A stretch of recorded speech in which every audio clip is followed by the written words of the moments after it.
મારા વાલા પ્રિયો, તમે કેમ છો? તમે ઠીક છો ને?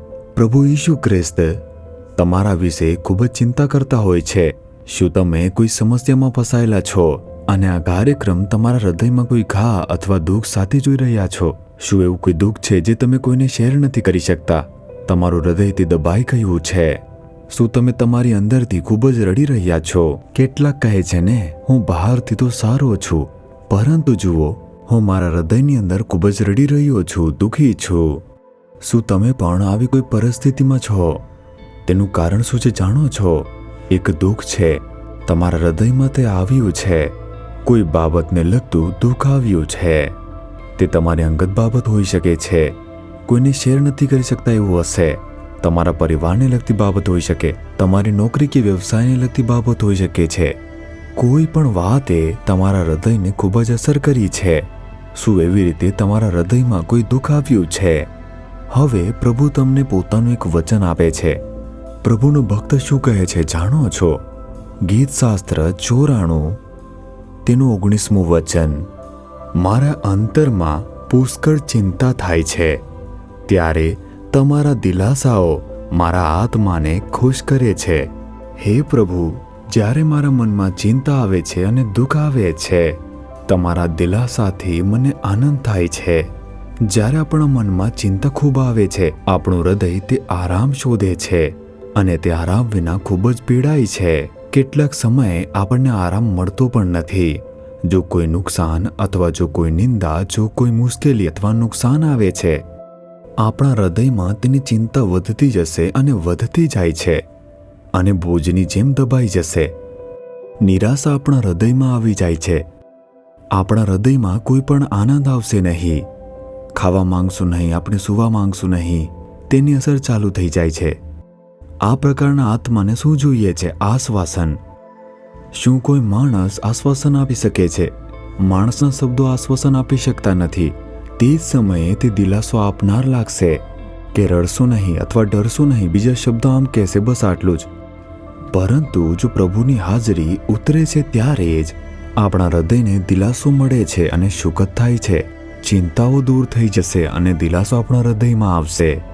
આપણા પરમેશ્વરને દિલાસો આપનાર પ્રભુ કહેવાય છે. એક દિલાસો આપનાર પરમેશ્વર કહેવાય.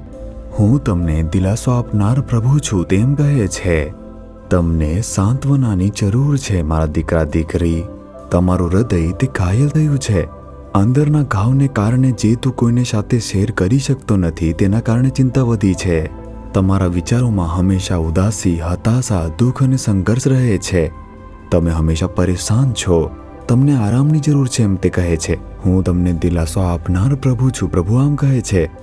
તે આરામ આપનાર પરમેશ્વર છે. કોઈ પણ સમસ્યાની અંદર ફસાયેલા લોકોને દિલાસો આપનાર તે પ્રભુ છે. તે એક પ્રભુ છે જે આવી ચમત્કારિક દિલાસો આપે છે. તે આપણને આ દિલાસો કેવી રીતે આપે છે? પવિત્ર આત્માના દ્વારા. પવિત્ર આત્માને દિલાસો આપનાર કહેવાય છે. એક કમ્ફર્ટર કહેવાય છે જે આપણને દિલાસો આપે છે. જ્યારે પવિત્ર આત્માની હાજરી ઉતરે છે, દિલાસો મળે છે.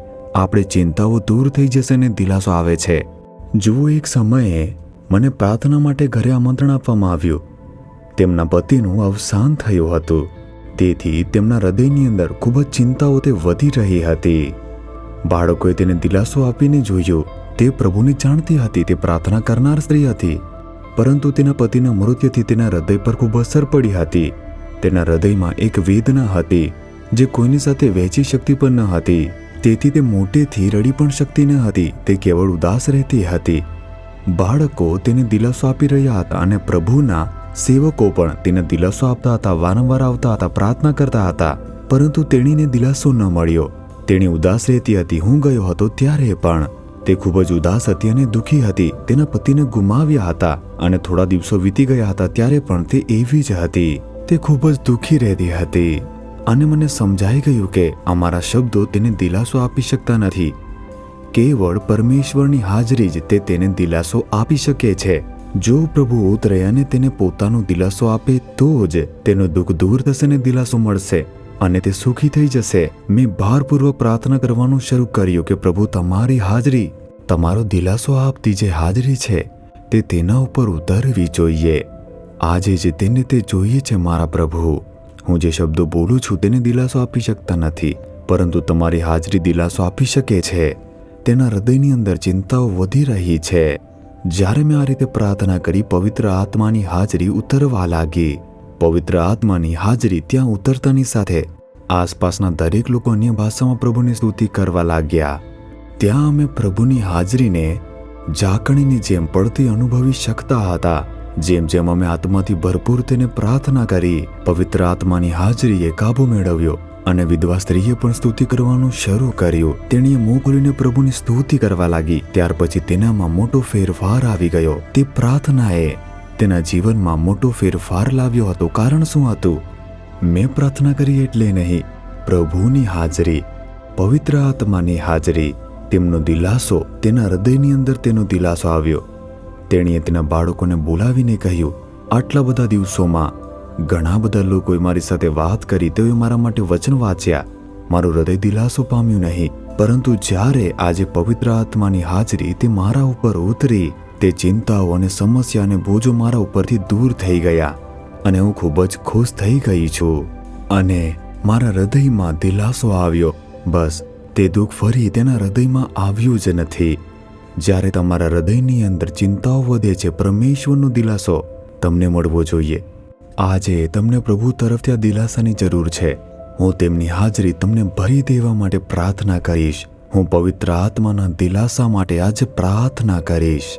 હું તમને દિલાસો આપનાર પવિત્ર આત્માની હાજરી માટે પ્રાર્થના કરીશ, જેથી તમને દિલાસો મળી શકે. તમારા હૃદય પર હાથ રાખીને કહો કે હે પ્રભુ, મને દિલાસો જોઈએ છે. મારું હૃદય તે ઘાયલ છે અને હતાશ છે. મને ખબર નથી કે શું કરવું. તમે મને દિલાસો આપો. પ્રાર્થના કરો, હે પ્રભુ, આ દીકરા દીકરીને જુઓ જે આંસુઓ સાથે ઊભો છે. પ્રભુ, તેમનું હૃદય તે ચિંતાથી ભરાયેલું છે. તેમને સુખ નથી, શાંતિ પણ નથી. પ્રભુ, તેઓ જાણતા નથી શું કરવું, પ્રાર્થના કરી શકતા નથી. તમારા દિલાસાથી તેમના હૃદય ભરાઈ નાખો.